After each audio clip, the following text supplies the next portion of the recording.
Hello, welcome to the interview here on France 24. Well, it's been described as one of the great success stories of the former Soviet bloc. At a time when Europe is knee-deep in economic gloom, Poland is posting solid economic growth and winning praise as the only country in Europe to have avoided the recession during the financial crisis. Some people would say that the man to thank for a lot of this is my guest today, the former two-term Polish president, Aleksander Kwaśniewski. Welcome to our studios, and thanks very much for being here. You were president for Poland for a record amount of time, for a decade, 2 5-year terms, 1995, 2005. During that time, you were a busy man. You brought Poland into NATO. Yes. You brought Poland into the European Union. But you're actually here in Paris today on another mission. You have also been very closely working with Ukraine, and you're one of 2 European Parliament special envoys who is trying to work on Ukraine's integration into Europe.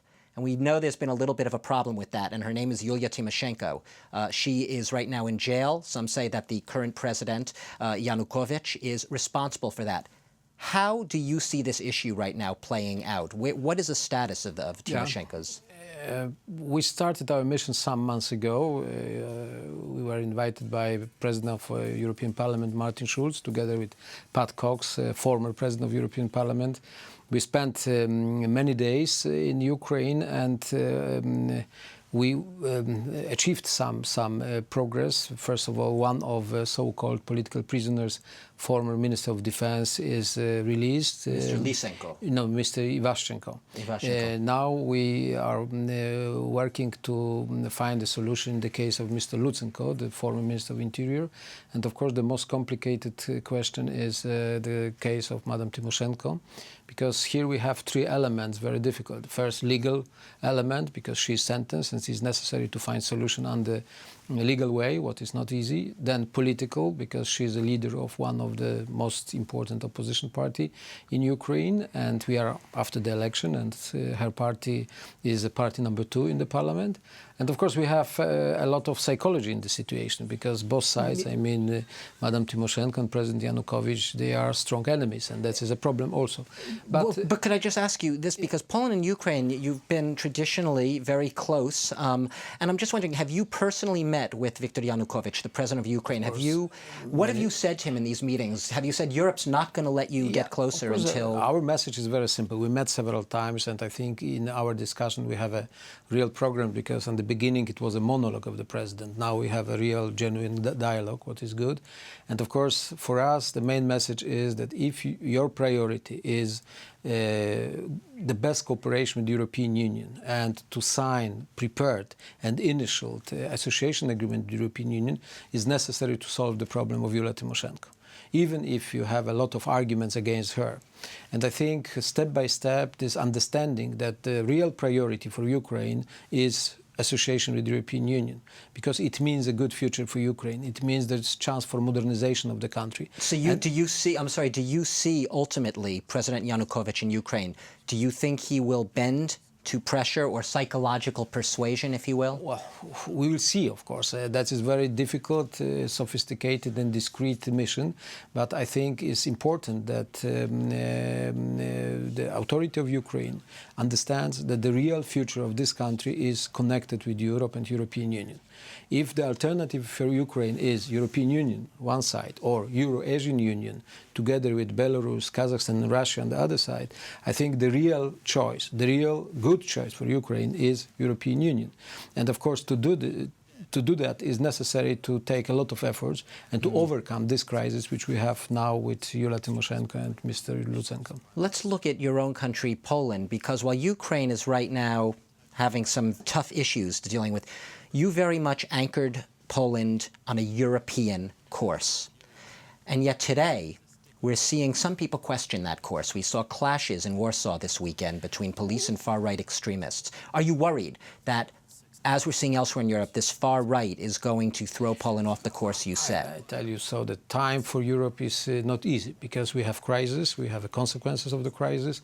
Even Poland is in better shape, and we have really last years as one of few and maybe only European country positive growth of our GDP. This year should be 2.5%. 4% last year, yes. Almost 3% this year. This year, and that seems that Poland is in good shape, but the consequences of unemployment are more and more visible in Poland also. We have increasing unemployment, we have especially unemployment among young people, and of course that is the best space for populist, nationalist, extreme forces. And I think that is a real fear not only in Poland but in Europe. In Poland, this problem is not so serious. I think yesterday it was, of course, very spectacular on the streets, but that is not a serious element of our political situation. Still, the government has a strong majority in the parliament. In public opinion polls, pro-European forces, they have at least 2/3 and maybe 70% of support. And I think that is, of course, dangerous. It's necessary to observe, to watch the situation, but I don't. But not an immediate. Yes, not an immediate threat. Yes, not an immediate threat, and I'm not afraid that Poland can be the place of such very increasing role of extreme forces. It's interesting. The former French president, 2 presidents ago, Jacques Chirac, he didn't have many good things to say about Poland. And I wonder right now, when you look back, you overlapped a little bit in office with Jacques Chirac. When you look back, are you having, as we say in English, the last laugh? Poland, the only country in Europe to have avoided the recession. France is struggling, really struggling. Well, I tell you, Poland, because of absolutely successful transition in the last 20 years, achieved good result. That is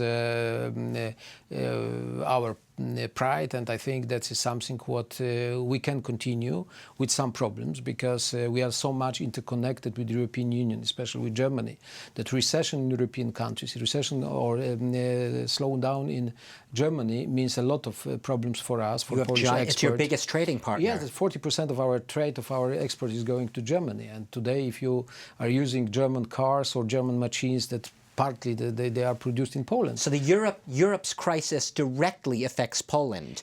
Do you think Poland can remain an island of prosperity in a Europe that's being... I'm very much against this description island, because nobody can be island in Europe Not now. an island, but an enclave, let's say, yes, of prosperity. We try to protect our growth, and I think we have a chance because Poland is a quite big domestic market. That is almost 40 million consumers. Then we have very developed and very effective and flexible sector of small and middle-sized companies. That's almost 10 million people are working in 3 million such type of companies. Poles, they are very entrepreneurial, what is surprising even for me, that in this quite short time of 20 years of transition, we created such very pro-economy thinking and activities.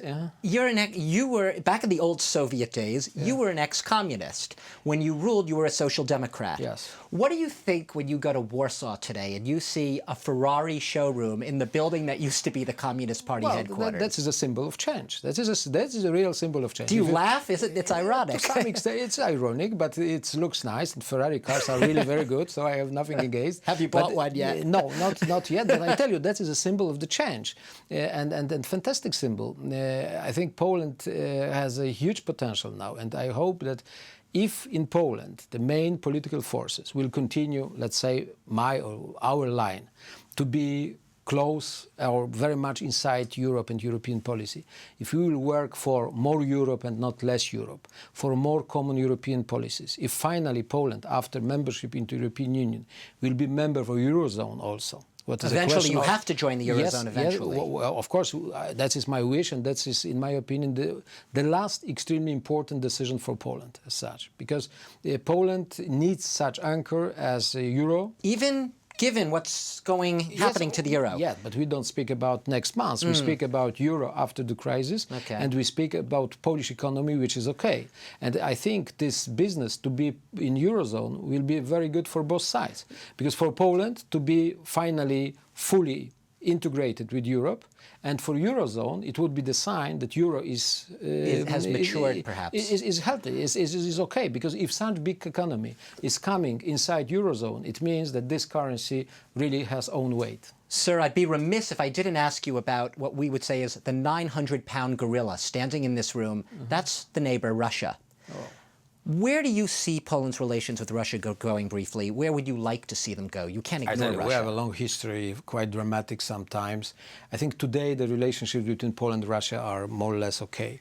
The problem still is a new one. This is a crash of Polish plane with Polish president in 2010. It happened. Killed almost all the Polish government. Well, no, but almost 100 people from various political parties, a lot of ministers, staff of Polish army, etc.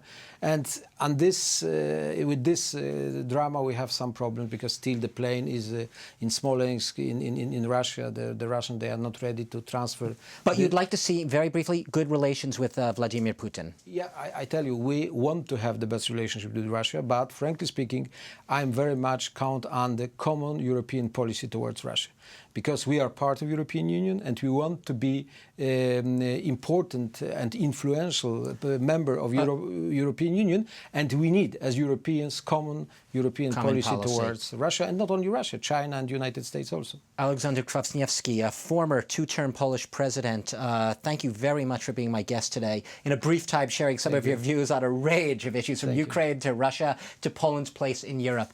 Thanks again, and thanks to all of you for watching the interview here on France 24.